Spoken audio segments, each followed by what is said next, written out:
And welcome to the Millbrook Railroad YouTube channel, taking a look at this beautiful Caribbean scene railroad. You don't normally see stuff like this, but John Stetz has made a beautiful layout. Thank you.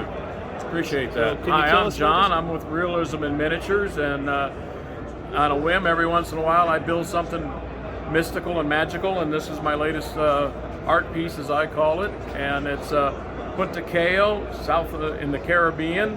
It's a combination of a banana plantation and a sugar plantation railroad seaport. So can you tell us more about what this kind of railroad represents?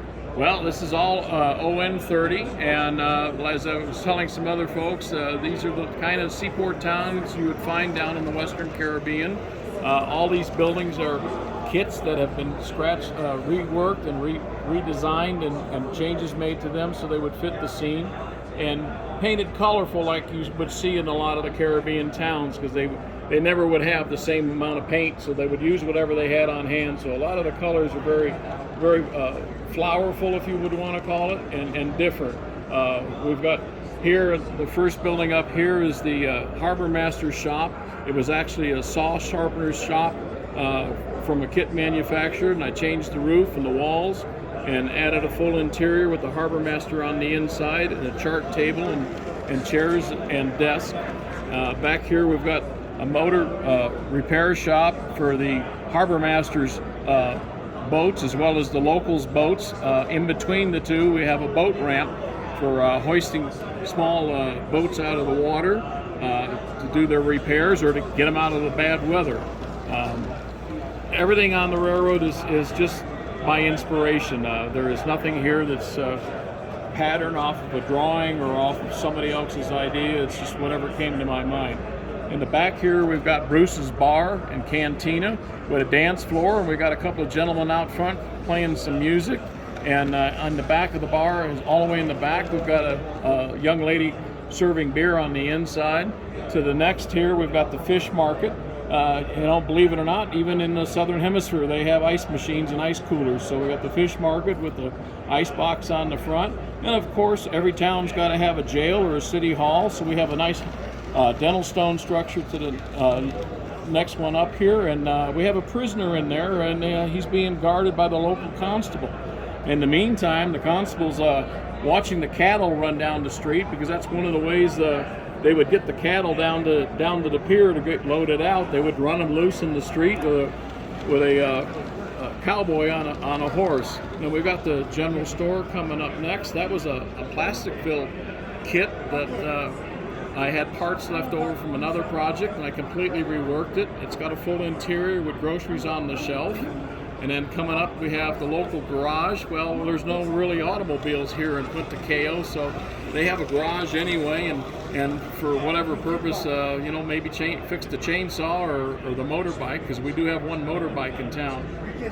After that, we got a little tunnel going through the jungle there, going to the other side of the railroad, because the town is split in half by the hills with 400 palm trees on there. They were all reworked Dungeon and Dragon trees. Each one was semi-customized and repainted, and we got rid of the sheen that you would see on the cheap plastic palms. But we've got several different species in there as well, so it makes it come to life and creates something different for everybody to see. In amongst the palm trees, there's a lot of scrub brush and small deciduous trees. You really can't see it because it's so tight for the jungle. And coming up here next, we got the combination post office and barber shop. Every town's got to have a post office, and every town's got a barber shop. So the locals have the best of both worlds. Then coming down the line here, we've got a freight building, hardware store for getting the freight from the boats, and got to sell it somewhere. So there's a loading dock, and for the goods to get offloaded out of the boxcars or gondolas or whatever. Right now there's the four-wheel bobber caboose sitting on the siding, but that's the freight dock for the town. Now we have the pier, the main pier, where all the freight traffic comes up on and off the the cargo boat when it comes in, but the cargo boat is out to sea right now, but there's hardly any activity outside of a young man up there on the railing waving the young boy fishing off the other pier. But that's how all the cargo comes into Punta Cayo, and how all the bananas and sugar cane leaves Punta Cayo. It goes out via the pier. Up next is our lighthouse. Every town on the coast has always got to have a lighthouse with a rotating beacon. That's another modified kit. The tower actually has a light source going all the way down underneath the railroad, and as you can see, it flashes on and off on a sequencer.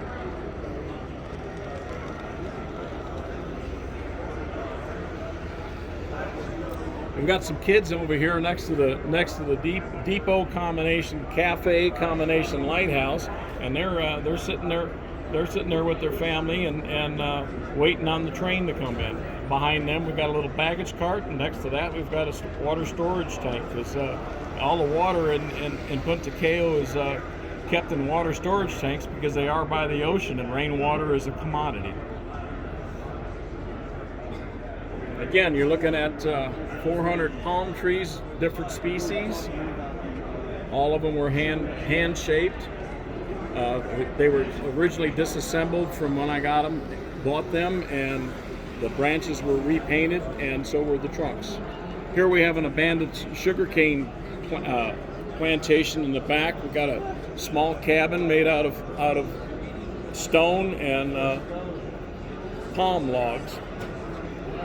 And then we get to the main road that cuts through the hill and goes into town and goes off to another part of the country with a little crossing, and we have a little beer shack food stand for the workers that work on the plantation, and a father and son on their way leaving town from up the road that they were just recently fishing. And of course, there's always a chain gang somewhere, and we have the chain gang. They're working on the road, and they got a little bit of supervision from their constable, keeping things a little orderly, fixing the coral road. In a lot of southern latitudes, coral is always used for the roads, and sometimes even conch shells are broken up and used for pavement. So we try to represent that as best as we could.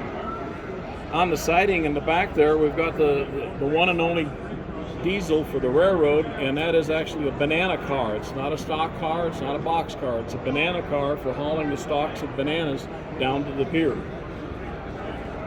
And of course, our little steam engine's got to have water, so there's the water tank for the steam engines on this side of the railroad.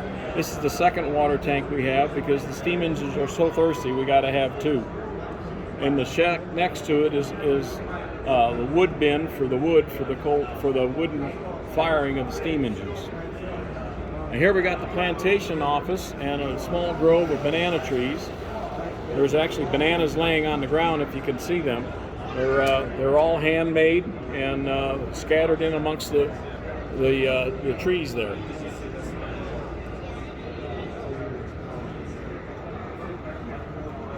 And we have once again another water source. This is ran by the small windmill.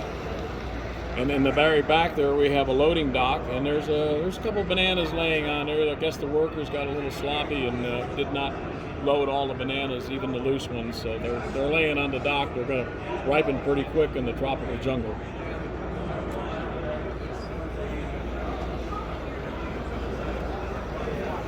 And of course, there's the local ganja plane. He's doing his acrobatics, or he's delivering, or who knows, but he's made a trip over the island town and heading off for somewhere. So who knows what that's all about. So the railroad is built entirely of foam. The only thing that's wood on it is its frame. It is all 2-inch and 1-inch foam laminated together. The right-of-way has been carved into the foam, and then cork roadbed was laid down on top of that using microscale track and switches. The switches are hand ground throws, but I do have a frog juicer in there for the polarity change, just to simplify things. The scenery is all done water-based, so it's matte medium and a lot of products from Scenic Express. There's very little on here that cannot be bought on the internet. Everything you see is as much as I possibly can done water-based. The resin in the harbor is also another water-based product, and then everything else, all the paints and all the weathering has been done with chalks and Tamaya paints for the coloring.